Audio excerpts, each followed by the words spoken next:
Field Vision Sports presents The Matchup with Sasha Bushka. Kyler Murray kind of looks like a little kid running from his parents when he scrambles in the pocket. Scott Bushka.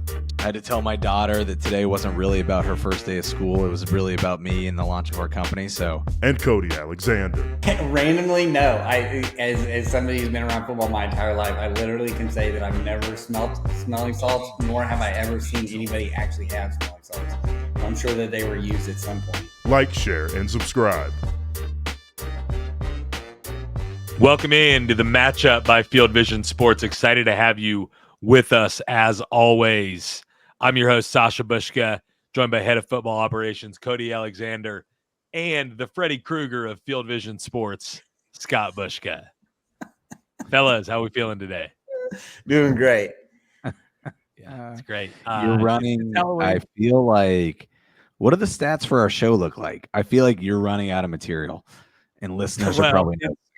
I was trying to think of like the biggest Halloween bosses of all time, you know, because you're the boss here at Field Vision, and Freddy Krueger seemed like the number one Halloween character that there is. I don't know if you guys have opinions on that. That's interesting because I thought you said that because I'm wearing this flannel shirt. That's where I went too. Yeah. I think he's trying to deflect. A little bit, you know, get in the spirit of fall, of Halloween. The flannel shirt is nice. I didn't know that Freddy Krueger wore flannel, but it's a good thing to know. Listen, dude, Freddy Krueger is awesome, was awesome, just like going to haunted houses is awesome, was awesome. I'm thinking about taking my 4-year-olds to one and just scaring the shit out of them. That's a good idea. As you know, it's all about the launch of Scott's company, not the kids' first days of school. So but it's definitely not about them enjoying Halloween with a Thursday night game tomorrow night.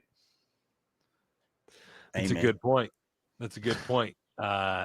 Let's dive in a little bit to the football side of things. We got a big show planned. We're gonna have a brief recap of what happened this last weekend, and then dive in to this week's power rankings with our resident power ranker Felix Johnson joining the show. We'll frame NFL Week 8 that way. Then we're going to talk a little bit about the trade deadline, trades that have already happened, trades that will happen, and we'll give you our picks, and we'll get out of here nice and tidy. Let's start with this because I think Scott wants to talk about it. And the news that's come out this week is that Joe Flacco is going to be the new starter for the Indianapolis Colts moving forward. But that came after I guess we'll call it a tap out by Anthony Richardson during the game this past Sunday. General thoughts on that, Scott? I do want to talk about it. I think it was a big deal on Sunday. It's become a bigger deal this week. Let me start with this. I do not agree, and this came out after I wrote the takeaways article this week. I do not agree with the Colts' decision to bench Anthony Richardson for the rest of the year. And Steichen's since come out and said he's doing it for the rest of the year. The reason I don't agree with that is because I don't think they're that good of a team, even with Joe Flacco, right? Like they're a 500 mediocre team with Joe Flacco. And so long term, why would you not make the decision to develop and see what you have with Anthony Richardson? With that being said, I hammered Richardson in my article, and I don't know that it needs a ton of repeating. You cannot do what he did on Sunday, which is tap out of a football game when you're like on 3rd and goal in a division game, and essentially like what is a game for a division title when you're the starting quarterback, when you're getting paid millions of dollars to play football, when you're in theory the leader of a team, when you've got 52 other guys that are like busting their ass in the game for you, which by the way, I was just informed by Felix that YouTube doesn't like cursing in the first 5 minutes. So I'll try to clean this up. It was a really bad look for Anthony Richardson, and it's a worse look than his 44% completion percentage, which is also not good. You hope that it's a learning experience for Anthony Richardson, but my fear is that this type of thing is more nature than nurture, meaning like Patrick Mahomes doesn't have it in his blood to tap himself out of a game. He just doesn't. Like you have to peel him off the field even when his leg's broken, right? So if I'm the Colts, I am worried that he did this. I am still not ready to give up on him yet. Yeah, I just think it's a locker room issue. I think when you have a guy sit out like that, I think that to me, that's kind of the big thing. I don't necessarily I think people still view the NFL, the players are pawns and they're kind of chess pieces on a board, but these are grown men. I got to visit I'll give a little story here. I got to visit the Miami Dolphins facility this offseason. I have a good friend that worked for them. And one of the things that really struck me was, and I've been on a ton of college campuses, I've been in a ton of college locker rooms, but it was like very much like, hey, we don't go into that locker room. That's where the players play. That's the players' property over there. We don't walk in there. If a coach goes in there, it's specifically for something, or they were invited in there. That's their area. So I think the dichotomy of being a coach and then understanding the locker room, and when you have a guy, especially a young guy, supposed to be a leader, that you can say whatever you want, but quits on the team or taps out, wants to sit. I think that the coaches have the ability to understand what's going on in that locker room if they feel like Joe Flacco gives them a better opportunity to win, because there's guys on that roster that don't necessarily care that Anthony Richardson needs to get his snaps in order to be great, because they've already kind of decided. We hear this all the time with rookie quarterbacks. Brock Purdy coming out of the 49ers, everybody's like, what are you guys talking about? I mean, Mike Shanahan, the stories are coming out about Mike Shanahan knowing instantly this guy was legit. Players are coming out talking about, hey, this guy's legit. But outside, we don't know that. So, yeah, when you have a guy that taps out, that's a huge deal, and I'm not surprised that he got set. Yeah, I have a thought on this, and then I'm going to segue us. Only one of two things can be true. In terms of the tap out itself. And I'll just stick to that. One is that he didn't know he wasn't playing basketball. Like, he didn't know that you can't just come out of the game because you're tired. That's not likely to be true. Or two is he did know and did it anyways. Either way, that's neither one is a good thing. Because if he legitimately didn't know that, like, football players don't just tap out of the game, then that's proof of his inexperience. And if he knew and did it anyways, that's proof of like willingness to give up a little bit. So I just think, like, either way, it's not a good sign for the future. Do you think there's this I think would be even worse, but it was going to be 3rd and long, right? It was 3rd and goal, right? But it was going to be 3rd and long, right? Right. Do you think there's a chance that he thought that they had a better chance of scoring with Joe Flacco in on that down than him? I get where you're going. Like in terms of him being like, I am really tired. I complete passes at 44%. We've got this guy on the sideline that's better in a 3rd and long situation than I am. Maybe I'll just tap out and it's better for the team. Yeah. I think there's a difference between being injured and coming out and then just being tired and coming out. And I just don't. You're the quarterback of the team. He's you're supposed to, I don't know. It's just a weird deal. I know that like people have talked about the play before, like he literally just like threw off. I know someone posted like Flores talking about it because that's who they play this week, but like he threw somebody off of him. And so of course he's going to be tired. I mean, if that's the case, take a timeout. I mean, at some point, but I don't know, man, you gotta play. Scott, if you're Go ahead, Sasha. Deep down in places he doesn't talk about at parties, Anthony Richardson always knows Joe Flacco gives him a better chance to make the first down. He wants Joe Flacco on that wall. He needs Joe Flacco on that wall. But so yes, the play before he had to throw a defensive lineman off of him.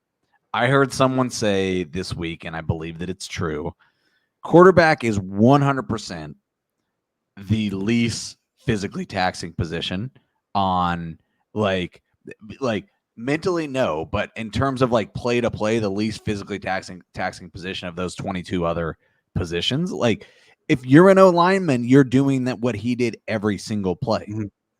right? So like the fact that he had to throw a defensive lineman off him for one play doesn't give him the right to tap Right. out. No. Yeah, I agree. Right. Which that's the message it sends to the rest of the team is like they're doing that kind of stuff every play. He does it one play and then taps out. But the other big story coming out of the weekend, or one of the other big stories coming out of the weekend, was the Hail Mary in Washington with the Commanders beating the Bears. And I'm going to take this opportunity, and we'll talk about that off the top, to bring in our resident power ranker, Felix Johnson, because he did something quite interesting in his power rankings this week. So I'll just read off the power rankings and we'll parse it out.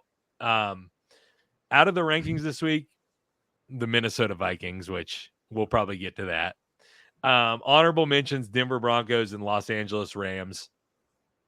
Number 10, the Washington Bears. Or wait, is it the Chicago Commanders? Yeah, I mean, that's what he put. He put the Washington Bears because Washington and Chicago are both tied. So let's just Washington marry them Commanders and together. Chicago Bears tied at We number know 10. what happened. Felix fell asleep at the end of that game again. He just fell asleep. It's fine. All right. Let me read the rest of the rankings and then we'll get back to that. Number 9, Philadelphia Eagles. Impressive win over Cincinnati. Number 8, Pittsburgh Steelers. Got another primetime win over the New York Giants. Number 7, San Francisco 49ers. Got the win over the Cowboys. Houston Texans, number 6, held on against the Colts. Baltimore Ravens, number 5, dropped a couple of spots, but maybe not enough. Lost to Cleveland this weekend. The Jameis Winston led Cleveland. I guess we'll call them the Browns. I almost said Cavaliers. Same difference. Number 4, Green Bay Packers. Snuck out a win against Jacksonville. The Bills did what they were supposed to do, coming in at number 3. Detroit Lions annihilated Tennessee, stay at number 2, and Kansas City, with the win over Las Vegas, stays at number 1 at 7-0. So first, I'll go to Cody here. Give us your thoughts on having a tie at number 10. Okay, look, that was an operational error by the Chicago Bears, which is a coaching error. I think also, too, look at the trajectory that the defense in particular is taking with the Commanders. I think the Commanders are a team on the rise. Felix was probably in that viral argument that we had on Twitter, that the community had on Twitter about what is momentum, is probably thinking that momentum is fake. But you have one team going in one direction. You have another team that's kind of stagnant and stale. And the Bears, they haven't really, there was a little bit. Caleb Williams might be looking pretty good. Defense is still playing at a really high level. But I think that the Commanders are ascending. When you have an operational error like that, you go with the team that won, and the Commanders won. And I mean, winning has to matter at some point in these rankings.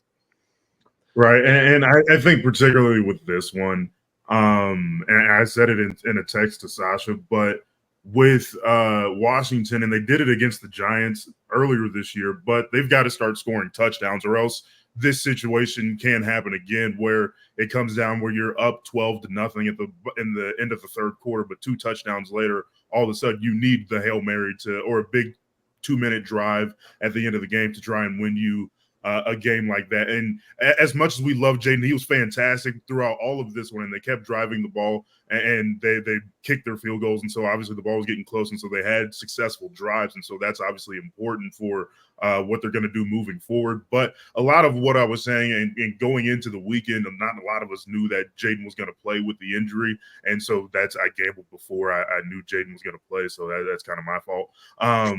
But then I even think, like, even in the midst of the game, like, he played great throughout it, but when it mattered the most, Caleb had basically 3 game-winning drives. It just came down to an offensive lineman fumbling, and even then, that's kind of why I kind of like it came down to the ties. Like, I mean, if they don't put an offensive lineman in that spot on one play, they win that game by a touchdown. So, and I understand if ifs or fists, we'd all be drunk, but at the same time, we were right there, and we were really close to it being the Bears winning the game. Literally, it had one guy out of 11 with his back turned to the rest of the field for the Commanders to win that game. And even then, it came down to a very close tip. Can we have a football 101 talk real quick? What's up? Okay, let's do it. I'm game. So first of all, the Bears had the exact same, completely exact same. I think there was just 2 more seconds on to finish the half. It was 8 seconds left. The Commanders were going to have to drive. They had 0 timeouts. What they ran is what's called a sideline fence. So you actually only send 1 or 2 defensive linemen, and you put people at the sticks right where on the sideline. That's why it's called a sideline fence. You put 2 people in the middle. You got 1 guy deep. They did that. Guess what? Jaden Daniels couldn't do anything, throws it out. They kneel it. Half's over.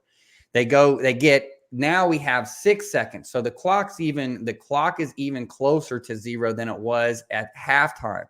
For whatever reason, Eberflus doesn't run sideline fence. Everybody wants to argue about the last play of the game, but it wasn't the last play of the game. It was, in fact, the play before it that is what lost that game for them. They didn't run sideline fence because it doesn't matter in that instance.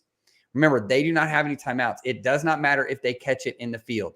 The moment that you tackle them, the game is over. So they didn't run the correct thing. You can see Eberflus on the, kind of motioning to go. But that little bit, that really just 10 yards gave Jaden Daniels the ability to throw it to the end zone. And then obviously you go to the end. The whole point of that is you are supposed to defend the face of your receiver.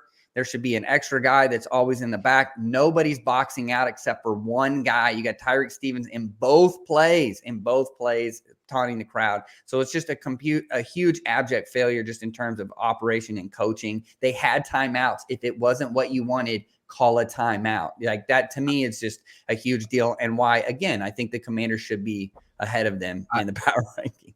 I thought for sure on the football 101, you were going to go to don't try to hand the ball to an offensive lineman on third and goal from the 1 yard line. And quarterback operation too. I think a lot of, like, Dan Orlovsky made a comment about that as well, of just like the whole operation of that. He basically threw it into the chest of the offensive lineman instead of being, you're going to have to take the hit. If you get hit, you have to sit right there and let him take the ball from you. Never in the hit. So there's been a few offensive linemen get carries in the NFL over the years. Never before has an offensive lineman ever got a carry when the team that gave them the carry was behind, right? Mm-hmm. Teams do it when you're up 14, 21, like trying out new stuff, having fun, like you're the line. Anyways, that was stupid. Felix, I think overall, just real quick on the Bears, I think the biggest concern for them was Matt Eberflus. Like, we figured the defense was going to be good. Caleb was going to figure some things out with the core that he had, and Eberflus was going to be a problem. So I'm not shocked that they've lost because of him. But I mean, they're sitting here at 5-3. They're not a bad football team. And I mean, we're kind of celebrating a Hail Mary. So I mean, that Hail Mary exception, hell yeah, dog. Yeah. So hold on here. This is important. I could not disagree more with your analysis of this entire game. Did you watch the game? The Commanders dominated the entire game. The Commanders had 480 yards of offense. The Bears had 295. And most of those 295 were in the fourth quarter, 1 yard, 1 run from Swift, and like trying to come back at the end. Yes, they fumbled the ball. If they score there, the Commanders are going to come back down and like they've been moving the ball on them the entire time and score. Like, the Commanders were the better team that entire game. And somehow the Bears managed to go up at the end. But the Hail Mary being a fluke and the Commanders winning that game, like, it would have been a fluke if the Bears won the game. The Commanders were the better team the entire game, right? No, I don't think that it was a fluke. I think it was just that the fact that we don't see a Hail Mary often, that fact is kind of a fluke, just that we just don't see it very often, and we see it tried all the time. But I mean, the Bears, when it mattered the most, when it was within striking distance, they struck. So I mean, they got close enough and they took the lead when it mattered the most, and then, well, not when it absolutely mattered the most, they struck up. The play itself could be considered a fluke. The Commanders winning, probably not. No. Where I'll disagree with the logic is, like, this is not the Caleb Williams power rankings. This is the NFL power rankings. And so if Eberflus is a problem, which is basically what you were saying, that should count against the Bears in this logic. Like Well, if his mistake I caused them to lose, that counts against them.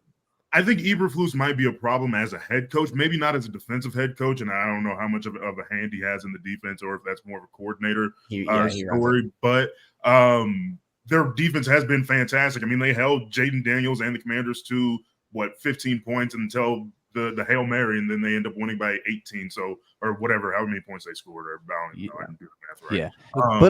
Yeah. But also Caleb Williams wasn't good in this game. No, and I'm not saying he was. 131 yards until those 2 drives. He was good on 2 drives, and they needed 2 drives for him to be good. And so it came down, and then the defense wasn't good for 1. Yeah. Okay. Cody alluded agree to disagree. I feel like Scott has some thoughts on Tyreek Stevenson, or at least probably does. We just barely alluded to it, taunting the crowd on the Hail Mary play. I don't actually have. I think he's a good guy. I like that he came out and said he made a mistake at the end. It was really bad. Particularly, it seems that we are now finding out that he was the guy responsible for Noah Brown, right? And because he did what he did and was behind the play, he kind of frantically sprinted over and jumped up, and he's the one that got his hand on the ball that tipped it back to the guy that he was supposed to be. It was all instead of karma. It was all really all karma.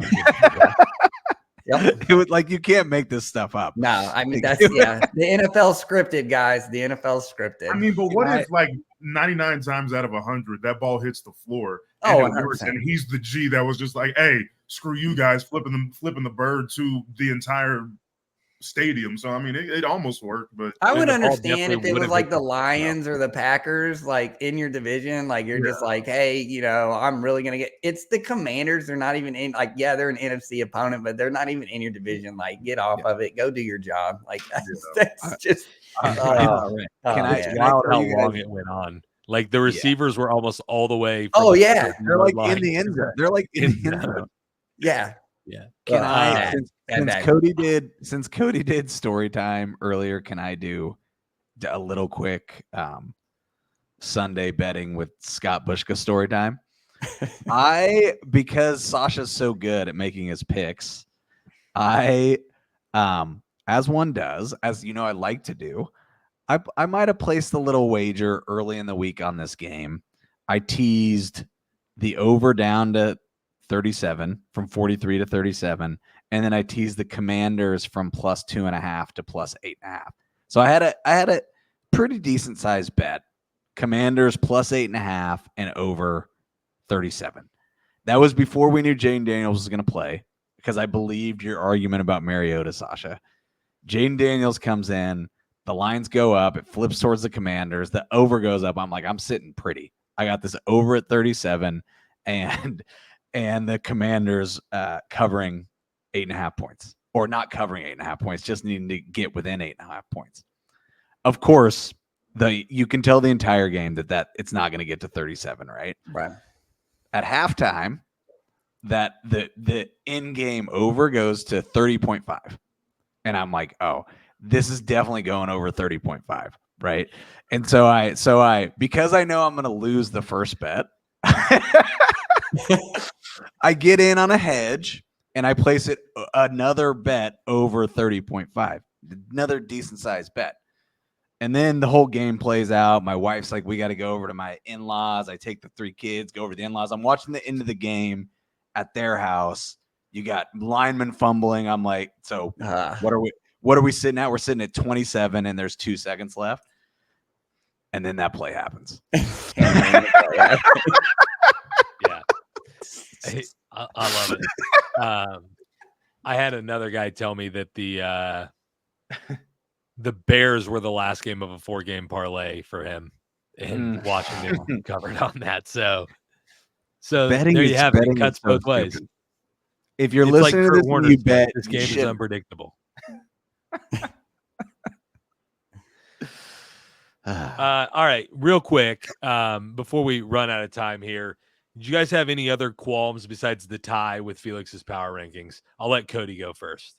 Yeah, Vikings need to be up there. You go through a 4-game gauntlet, and then you play two teams that one is probably the best team in the NFL, and then you have you follow him with probably the best offensive mind in the NFL when he has both of his two outside receivers, and then you have a framework for what the Vikings want to do against you, and then also what beats it and things that you've seen on film. So I just think it was I talked to Matthew Collier, who does Purple Theory. He's a Vikings beat writer about it. There's a lot of panic in Minneapolis. I'm like, now if we're sitting here in a month and they're 1-3 or 2-2, okay, we need to hit the panic button. But you just went through. I don't think any team would want to go through a really a 6-week stretch of what they had to go through and the teams that they had to play. They literally played every Shanahan adjacent McVay team in the entire league that is worth anything.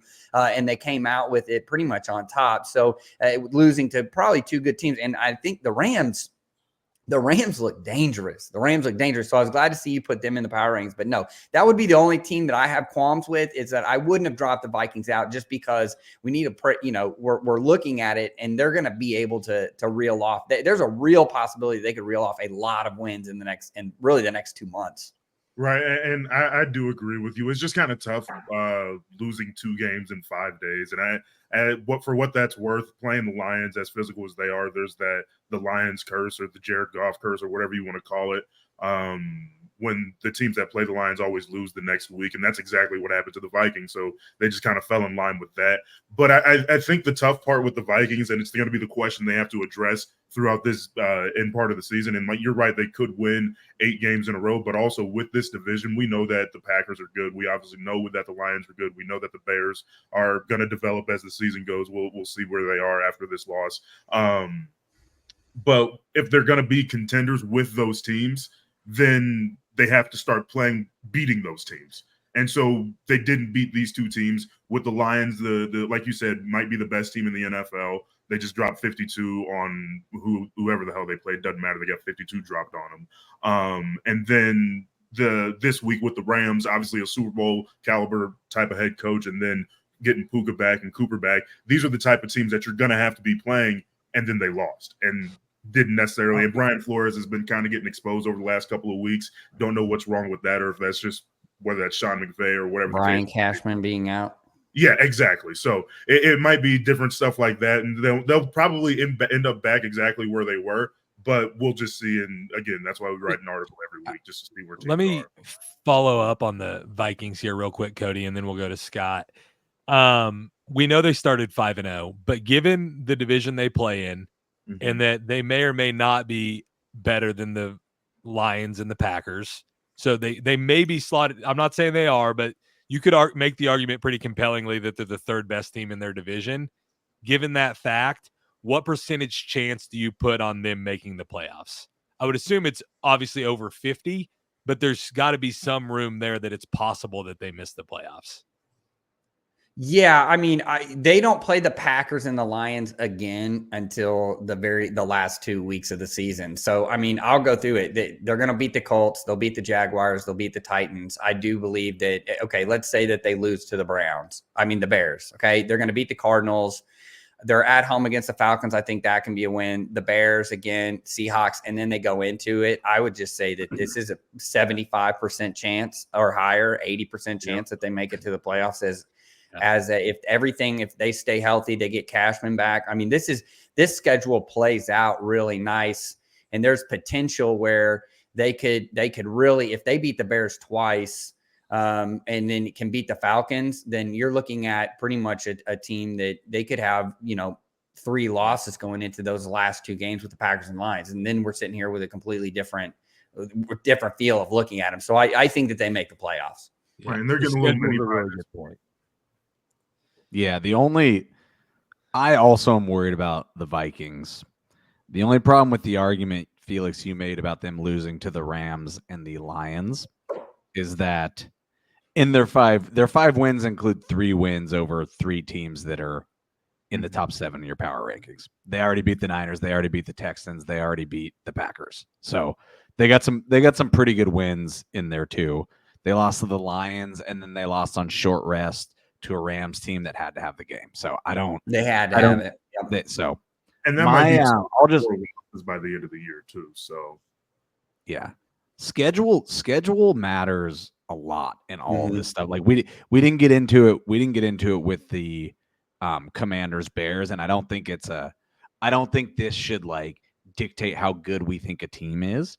But the Commanders have one of the easiest schedules left in the league, and the Bears have 2 games against the Lions, 2 games against the Packers, 2 games against the Vikings, a game against the Niners, a game against the Rams, a game against the Seahawks. those are the Bears' 9 games left. They might not win 2 more games all year. Mm-hmm. No, I completely agree with you. The Bears to me are going to fade really fast just because of the way the schedule looks up. And then the Vikings, we're going to look back and be like, oh, okay, that little stretch. Okay, the Lions are good, checks, right? And then that stretch of where, okay, the Rams got their 2 best receivers, one who was rumored to probably be gone. I mean, if they were even talking about Stafford being traded, if they lost, they were just going to completely tear that place down. And now look, they're number 1 in the West. So yeah. Which is why I think like we talk about it being a game of inches so much, but like particularly like if you were a believer in the Bears, you had to believe that they were going to start the season well, get 6-7 wins in the first like 8 weeks because of the back half of the schedule, and that's what I believe they were going to do. And then I thought they were going to beat the Commanders, and then the Hail Mary happened, and it looked like they were going to win, and then the back half of the season might not go as well as the front half of the season did. So yeah, we'll see. Eberflus forgot to tell Tyreek Stevenson that they had to win that game. Yeah, he might have. If we're putting people in, we got to take people out. So I'm just gonna say, if I was changing up the rankings, first of all, I'd break the tie at 10, take the Bears out, and then I'd probably just slide the Vikings right into number 7 and leave everybody else where they are and take the 49ers all the way out. Yeah, I don't think the 49ers have done enough yet to earn that spot at 7. Yeah, I was just kind of giving them credit for the win. I mean, they beat the Cowboys, not as badly as they did. That's why they didn't move up, but they beat the Cowboys. The who? The Dallas Cowboys. Who? Well, here's the thing. Here's the thing about that game. the Cowboys in these rankings. Because he's done a 3-way tie at 10. Cowboys, Bears, Commanders, all at 10. All at 10. Cowboys haven't been in rankings for like 3 weeks. But the Cowboys are not allowed to fall out of the power rankings, Felix. You should know this. This is about clicks. This isn't about actual football. What's going on? Come on now. See, Cody, I thought about it, but you know, you've taught me better, I guess. But I appreciate it. And make sure to always have the Jets honorable mention too, so we can just get an Aaron Rodgers conversation in. We can just hit all the bases. As long as they're mathematically eligible, I'll keep them available. But the thing about the Cowboys game is that they got the ball back with 1:45 to go. I was like, hell yeah, here we go. They're down 30-24, and then 3 straight long passes for incompletion. I was like, well, these are the Dallas Cowboys. So yeah. Just real quick, looking like further up in the rankings, does the Texans at 6? They moved up 2 spots with the narrow win over the Colts and Anthony Richardson completing like 30% of his passes. And the Ravens at 5, who lost to Cleveland. Let's start with the Texans. Does the Stephon Diggs injury concern you a ton? And do you see them like kind of falling based on lack of weapons throughout the season? Or do you think you just slide Nico Collins back in and everything's well? Well, I think it's a combination of like, over the next couple of weeks, it's not necessarily the Stephon Diggs injury alone, but it's stacked on not having Nico Collins right now and then just being without anything right now, especially on a short week. They play the Jets. And so we'll see exactly what the Texans are able to do. And their offense just hasn't been that good this year, just for whatever reason. Thought they were going to develop under Slowick in his second year, but haven't for whatever reason it is, especially with CJ Stroud being as good as he was last year. And then Stephon Diggs getting hurt doesn't help. So, I mean, being that division's kind of weird and odd, you never know, because the Colts and Titans and Jags might be terrible, but then they're going to beat up on each other and stack up wins maybe. But who the hell knows with the AFC South? But it looks like the Texans are going to be fine, and that's why they can narrowly beat the Colts and move up a couple of spots, just because they're probably going to be fine. The one thing I'll say about the Texans, DeMeco Ryans is a defensive head coach, and their defense is flexing its muscles this year. A lot of the story was the offense last year, and now you're seeing like what D'Amico Ryans as the head coach means, which gives you a lot of hope that like, hey, we've seen the offense be good. Maybe it will get back to where it was last year and the defense to go with it. So they could be an ascending team. They could also start falling apart because the offense doesn't get better. We'll just have to see which way that plays out. Yeah, I can see them beating Any other the Jets. qualms, guys? I mean, I think that they'll beat the Jets without Nico Collins. They'll probably lose to the Lions just because. And if I was them, I wouldn't play.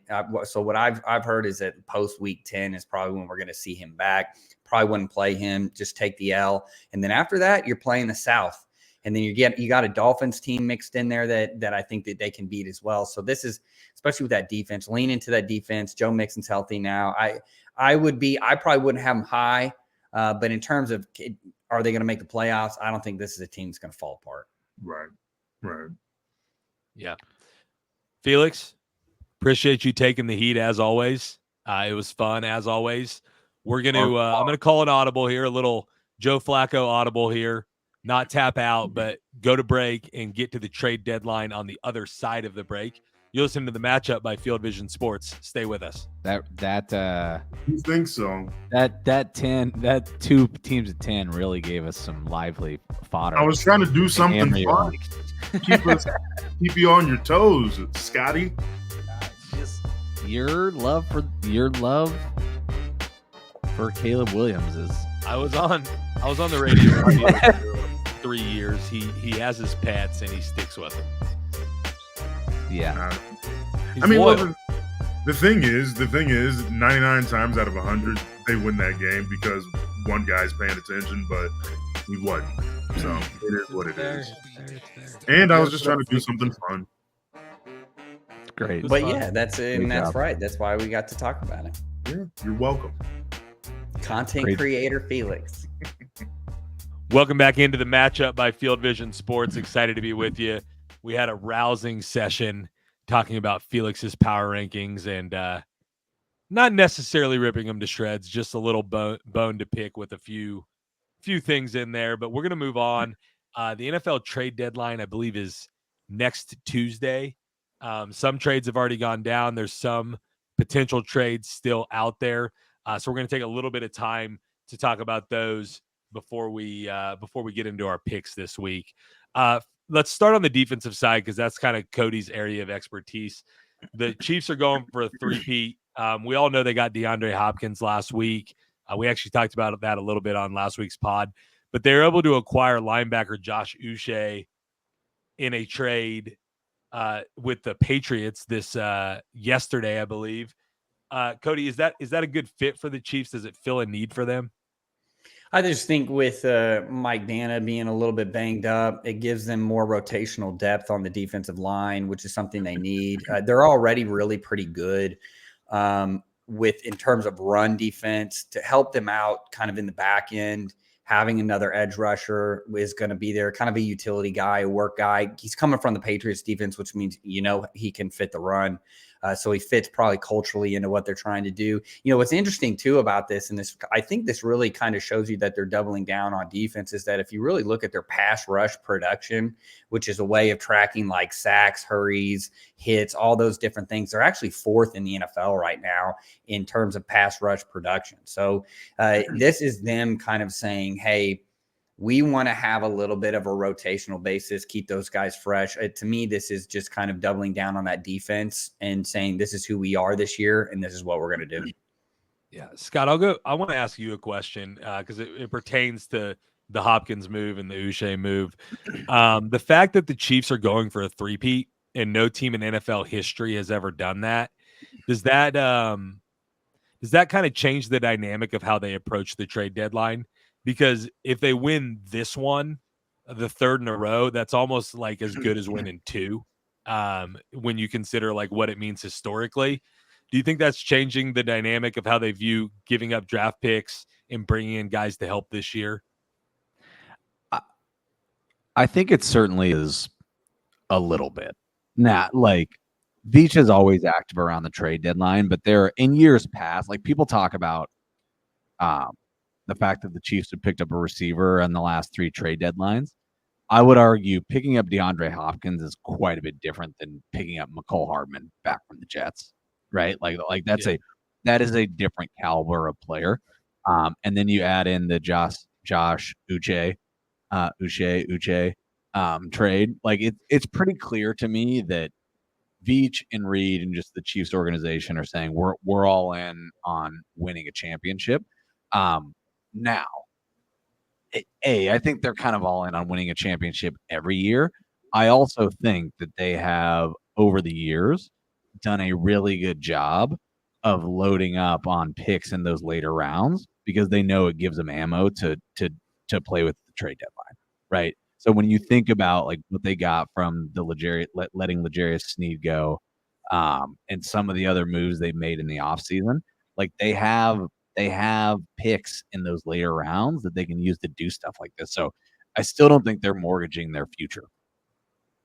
Which, by the way, it appears that they won that Sneed trade. I don't know. Yes, the Titans secondary is actually playing really well, despite the fact of way that Sneed has played this year. Sneed looks like a completely different corner, and they go back to organizations, typically good ones, know more information than we do as people outside. Yeah, it's an interesting thing to look at as well. And you have to question, too, would he be playing differently if he were still in Kansas City? Who knows? Another big trade that went down yesterday in one of the main contenders to stop the three-peat, Deontay Johnson goes from Carolina over to the Baltimore Ravens. Do you think that makes a big difference for the Ravens offense and helps them in a big way, Cody? I just think it gives them more ammo. I don't think it just basically gives somebody other than Bates and Flowers the ability to get on the field. They already have 2 tight ends, name the third receiver for the Ravens. This is a guy that you're basically getting at a bargain basement. You're not really giving anything up for him, and you're essentially now you have a guy who's starter caliber that can go in and rest your starters, and you can run a little bit more 11 personnel than you've been able to. There's something weird. There's something weird about that Deontay Johnson trade, and what I mean by that is just like the compensation was basically nothing. They did a pick swap where I think they moved back 15 picks to pick him up. It just, I wonder if he is viewed as more of a locker room cancer than like people are letting on. Just in terms of like, I'm not sure teams want to deal with him, or at least it seems that way because his talent is worth more than giving up 15 picks in a 6th round. Yeah, and the Ravens probably feel like they can handle that. They can handle that kind of. He's not going to be the guy. He's definitely not going to be the starter. That's going to be Bateman, and Flowers. So it's like you're going to come here, you're going to sit. It's kind of like with the whole Claypool. I know it's a little different situation, but like Claypool being traded and not really, we haven't heard about him since because he hadn't been the guy. It's when you're the guy and you feel like you need to be getting passes.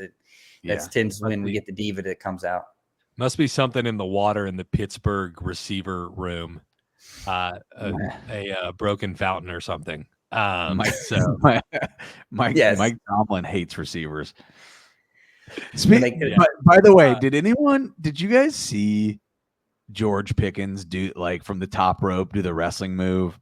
Yes. I thought that was the funniest thing I'd ever seen. It's like he's like a normal receiver. Yeah, like that's something that Jet would have done. Definitely. Shout out Jet. Just real quick, those are some deals that have already happened. Cody, you had some thoughts on a couple potential good fits and trades that could happen before the deadline that you wanted to talk about. Yeah, so you got to stay away from You got to stay away from positions that people like. They one don't have a lot of, and 2 you can't find a lot of them. So I don't really foresee We've already seen a couple trades, like the Vikings traded for a tackle. That's an obvious one. Interior offensive linemen and interior defensive linemen typically aren't traded unless there's a plethora of them, and you're not going to get a blockbuster trade. So the two guys that I'm going to stick with, kind of in my wheelhouse with the DBs, two trades that I think make sense and that really helps people out. One, everybody's talking about Denzel Ward trying to be a trade target for the Browns, and the Browns kind of like tearing that thing down. People need to remember that $75 million cap hit is going to hit regardless of whether your quarterback that will not be named is on your roster or not. So Denzel Ward is going to add another like $12 to $13 million dead cap on top of that. So now we're looking at roughly almost 90 millions of dead cap. If you let him go, that's not going to happen. So the better answer is a guy like Greg Newsome, who has the ability to play inside and out. I actually think that and a team that has been very active. They already got Ernest Jones, and they already got their interior guy. I'm blanking on his name, from the Jaguars. Is Seattle. Seattle needs a third corner, and it would be really nice if they could get a nickel, somebody that could slide inside to slide Witherspoon outside full time. And I think and you can probably get Greg Newsome relatively cheap. Nickels are not expensive at all. And you just, you're not going to have to pay him. He's on last year of his contract. I think that makes sense. The next one is going to be Brandon Eccles for the Jets. They have a gluttony of corners at New York, and you're not going to let DJ Reed walk probably, and you're not going to let Sauce walk, obviously. So the next one that you let go is Brandon Eccles, again, somebody that you can get for cheap. I think that the Commanders should be banging down the door right now with the Jets and asking, what do you want for him? We're willing to do it. This is a defense that if they can get a corner to play at all, this is a defense that can be very, very dangerous going forward. I think they figured out the pass rush. They're moving Luvu around, who, he's been a great pass rush linebacker. So I think Quinn has an idea of what they want to do. Those would be two guys that I see move, and then two fits. I think Seattle should go. And if they really want to keep up with the Rams, I think Seattle should go and get Greg Newsome. And then I also think the Commanders should go and get Eccles. I'm surprised you didn't have I'm surprised you didn't have Baltimore as a landing spot for either of those guys, because I feel like the Ravens need secondary help a hell of a lot more than they needed receiver help. Yeah, and that was interesting to me. I could see. I don't think Newsome is a real fit there, because they do want to have. They need an outside corner presence. Humphreys being hurt, obviously. So being in the division, you're just not going to see Newsome. So Eccles coming. Yeah. I could see the Ravens moving for Eccles. I also could see the Chiefs doing something for Eccles, though that's not really in their wheelhouse, just because Spags really likes the guys. If you go and you look at that defense, those are all Chiefs players. Almost that whole entire defense has been drafted since 21, essentially since Spags has been there. They've grown up in that system. They know it well. I think they like their other corners. That's why they let Snead walk. Bringing in an outside guy at a premier position might not be something that they want to do. Yeah, it's interesting that you say that, because Spags came in 2019, and there was improvements in the Chiefs defense when he came in, but it didn't really it wasn't supercharged until they had a couple of drafts and got the players Spags wanted in there. And you're right, they really haven't. They've grown from within on the defense, and then kind of gone out and gotten receivers and that sort of stuff. Used a lot of draft capital on defense. Trade deadline's all good and well, but we do need to get to the pick stuff before we close out here today. We're going to do it a little bit differently today. We're each going to give all three of our picks at once as we go through, just for time's sake. Just real quick before we get into that, I was 2-1 last week. Scott and Cody were both 1-2. I'm about I'll give the records. I have to, because the people are clamoring. I'm 11-4 on the year. Scott's 5-10. Cody's 3-11. So I'm reeling everybody in. From the hole I dug. If by everyone you mean Freddy Krueger, yes. Right, that's it. This one, just Freddy Krueger. I'm disgusted by my record. I'm more disgusted by my record than Felix having two teams at number 10. Scott, I'm going to let you go first.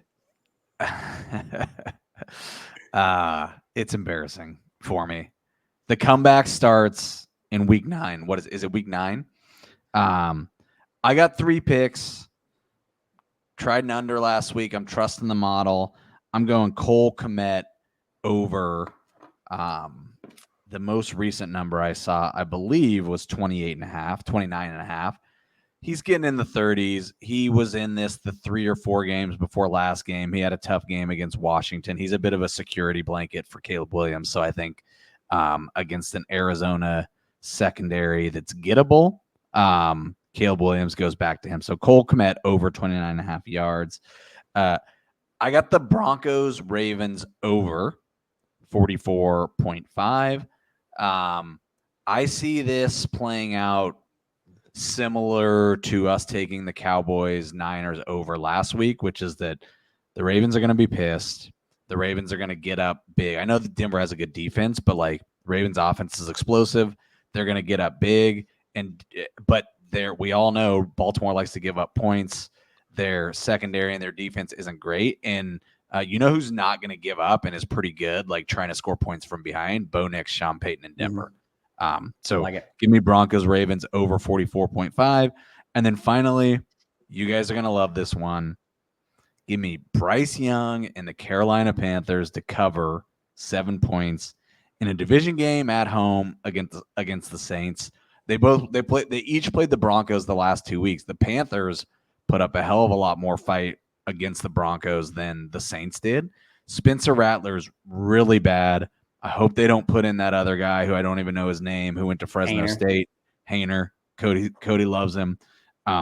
This pick is predicated on Rattler playing and Rattler sucking, and Bryce Young having a decent showing last weekend, and the Panthers not wanting to be embarrassed by a division rival at home.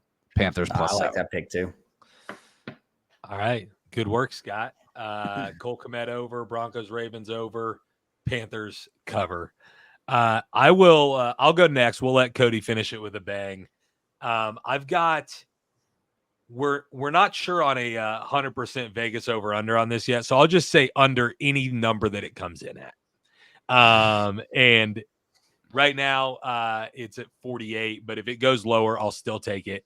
I've got the Rachaad White under rushing yards against the Chiefs defense.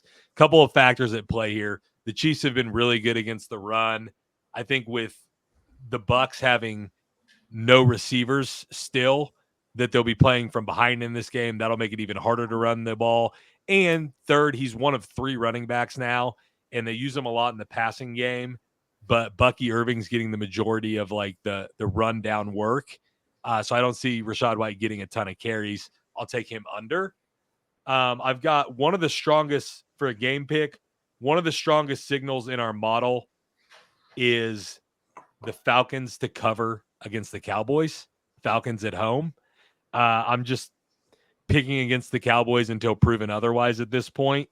I like it. The model has the Falcons projected to win by about 5 points. They're 2.5 point favorites. They've been playing good ball, winning the games they should. And their offense has been hitting its stride. And the Cowboys defense has been a sieve. Desperate. It's going to be a desperate Cowboys team. I still like it. I just going to be, you might have to sweat it out. I'll take the Falcons. And then my last one over under, I've got Vikings Colts over 46.5. You bring Joe Flacco in. He's played a little bit this year, but we haven't seen a ton of him yet. And so at least in this season, obviously, and in this offense.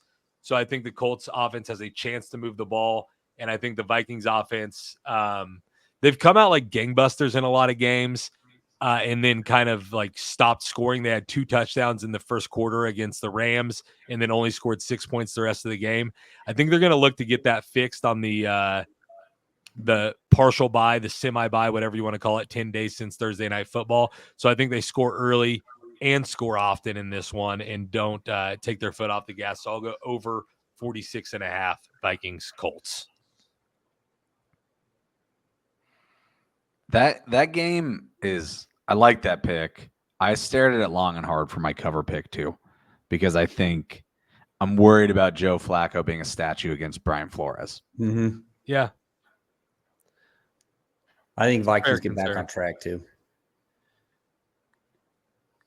Cody, before you give us your 3 picks, I want to. There's really only one game that's not a primetime game. It's a semi-primetime. It's late window that I think like we should do a little bit of additional analysis on. Just your general thoughts on how Green Bay Packers can fare at home against the Lions. They're actually 3.5-point home dogs, which tells you what Vegas thinks about the Lions right now. And the model has the Lions projected to cover that 3.5. Do you think the Lions continue to roll, or could the Packers stop that trade?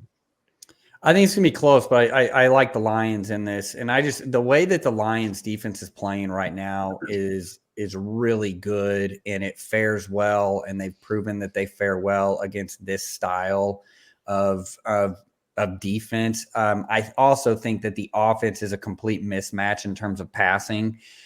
Yeah, we talk about Xavier McKinney, and he's having an all-pro year. Jair Alexander looks like great, but they've got an injury to Evan Williams, which completely has to reshuffle their secondary, which has essentially killed them. They've had to kick Kesey and Nixon back inside, which means they have to play Stokes, and which is obviously not great. So I do think that this is a situation where I think they can limit them a little bit in that run game, but the passing game is going to be one that I think that they'll excel at.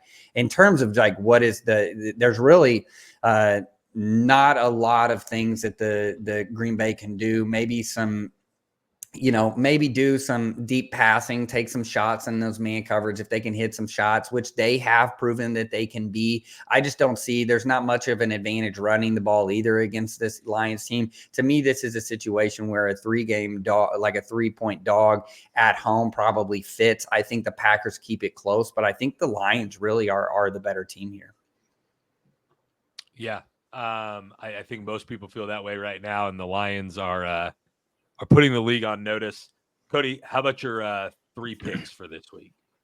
Yeah, so I'll just go quickly. Tyrone Tracy, I think with the over against Washington, I think we had his lines at 55.5. That's way too low. He's been killing it. This is also somebody that I would be keeping an eye on. He's only played running back for 2 years, and he can catch the ball out of the backfield, and I think they're really leaning into that.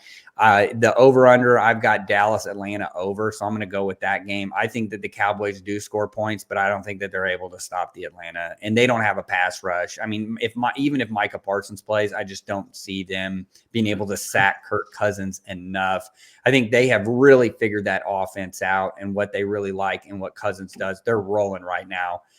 Pitts is actually a factor. We actually get to talk about Kyle Pitts, which people have been wanting to talk about ever since he entered the league. So I think that's the over. And then my last one, I think Tennessee covers the 3.5 against New England. I know our model shows it as well. I know that they're a quarterback away. Everybody's like, they're just like a field goal, monster, because that's all they can do. But I do think that they're getting it together. That defense is really good. And I think that the Patriots are just haphazard on offense. I think that they're able to win and cover that 3.5. Was it the 52-14 outing against the Lions that got you thinking they were getting it together? No, I just think against a team like New England, you're not playing. You know what's funny about this year in the NFL? We've seen a lot of high scoring games. No, I get it. Yeah, you're like, oh, they got it together, right? The Lions and the Patriots are a completely two different team. I think this is a game that they can cover in and they can get it going, because the quarterback play doesn't have to be superior in order to play, which like you have to be against the Lions. Yeah. All right, fellas. This just in. The Lions are better than the Patriots. You only can get that on the matchup by Field Vision Sports. Hey, just real quick. If I get behind Cody in the record standings next week, I can no longer make fun of him. So I need my picks to work out here.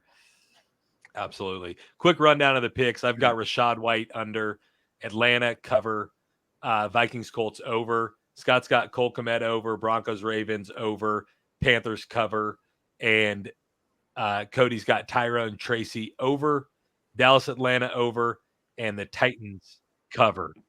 That is going to be our picks for this week, and that's going to do it for the matchup by Field Vision Sports. Follow us on Twitter or on X at Field Vision MI, on Instagram, Field Vision Sports. Download the app. Check out the blog, fieldvisionsports.com. We appreciate you listening. And as always, we'll see you next time. Bowl eligible. You go hop in the ice bath, Cody.